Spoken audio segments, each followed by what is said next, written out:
Sumainyo ang kapayapaan. Sumainyo ang liwanag ng Diyos. At ang taglay-taglay ninyong liwanag ay ang aking mga anak ay paglinasin Panginoon sa pamamagitan ng pag-iibigan ninyo sa isa't isa, pagmamalasakitan, pag-uunawaan. Dahil ito ang makatutulong ng mga mabubuting aral, mabubuting bagay ay binahagi ng Diyos sa bawat isa sa inyo. Kayong lahat ay kanyang pinagkatiwalaan, mga kapangyarihan. Subalit kung kayong mag-alala, aking mga anak, ito'y kanyang daragdagang pa upang ipagkatiwala sa inyo. Dahil darating ang araw na marami pa kayong gampanin sa kanyang mga gawain. Ilalahad niya para sa inyong lahat. Kaya aking mga anak, magpatuloy kayo sa inyong pagpapalaganap ng kanyang mabuting balita. Kasabay noon ang pangangalak ng mga tulaan na malaon niya ng kinananaligan. At sa pamamagitan niya, dadaloy at dadaloy ang kanyang biyaya, awa at habag sa mga kapwa-tao na nangangailangan ng kanyang tulong. Kaya kayong lahat ay sama-samang manalangin natin. Panalangin ninyo ang mundo. Ganun din ang bawat bansa, bawat namamahala ng bawat bansa. Dahil yan ang magiging daan upang maituwid ang kanilang mga pagkakamali. Mapuno sila ng pag-ibig ng Diyos, ng kapayapaan at katapatan sa paglilingkod at maging makatotohanan. Dahil ang mga kapwa ninyo na kanyang nailukod ay nalinlang ng kalaban.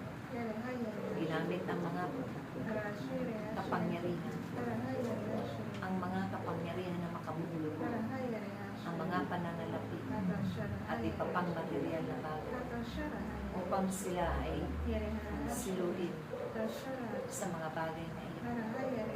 Kung kaya nagwagi ang kalaban at naiwala nila ang pagtitiwala ng Diyos, ang kanilang mga pananalig at pananampalataya magpahanggang sa buhay. Naway sa pamamagitan ninyo, manumbalik ang lahat na mabubuting bagay sa kanilang mga buhay. Ipanalangin ninyo ng taimtim na hindi makaabot ang mga kaguluhang iyan sa inyong bansa. Ganun din na magkasundusan ang mga pinagkatiwalaan dito sa inyong bansa ng Diyos upang pamahalain at mapaglingkuran ng buong katapatan ang kanilang mga nasasakupan, buong katotohanan, dahil sila ay hindi nagkakaunawaan at hindi nagkakaisa sa mga bagay para ikabubuti ng kanilang mga kapwa. Naway aking mga anak, sa tulong, awa at habag ng Diyos na inyong tinatawag, bumaba pa ang inyong paglilingkod. Ang inyong mga paghayo ay inyong paghandaan ito, aking mga anak. Dahil kayo'y hahayo sa iba't ibang sulong ang sanglibutan. Mararating ninyo ang itatakda ng Diyos na bayan na nararapat pahayagan ng mabuting balita. Dahil ang mga taong naroon ay kaawa-awa, kalunos-lunos ang mga kalagayan. Nangangailangan sila ng inyong mga pananalapi, hindi lamang ng mga material na bagay, kundi mga pang-espiritual na bagay dahil sila'y upaw sa mabuting balik. Mag-aral kayo aking upang pagdating ng takdang panahon, kayo man ay puno na ng kagunahan at katalinuhan.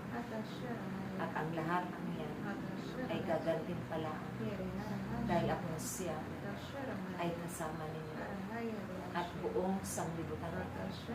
Ako ay inyong ipapakilala kanino man lahi na pinagmulan niyo, dahil ako rin ang nailikha sa bawat isa sa kanila. Naway aking mga anak, nauunawaan na ninyo kung bakit ko kayo tinipon at tinitipon pa hanggang sa walang hanggan. Dahil ibig ko na matatakan din sila ang aking banal na pangalan. Dahil pagdating ng takdang oras sa pagbabalik ng aking lutunan, sila man ay makasama doon sa aking bahay. Nagbalik din sila sa piling ko. Pagsisihan din nawa ng bawat isa ay inyong mga kapwa-tao ang kanilang mga kasalanan at unti-unti nilang talikuran upang sa pagtunog ng trumpeta sila'y sa akin manunumpa. Maraming salamat aking mga anak. Naway kayo rin ay mabigkis ng aking pag-ibig.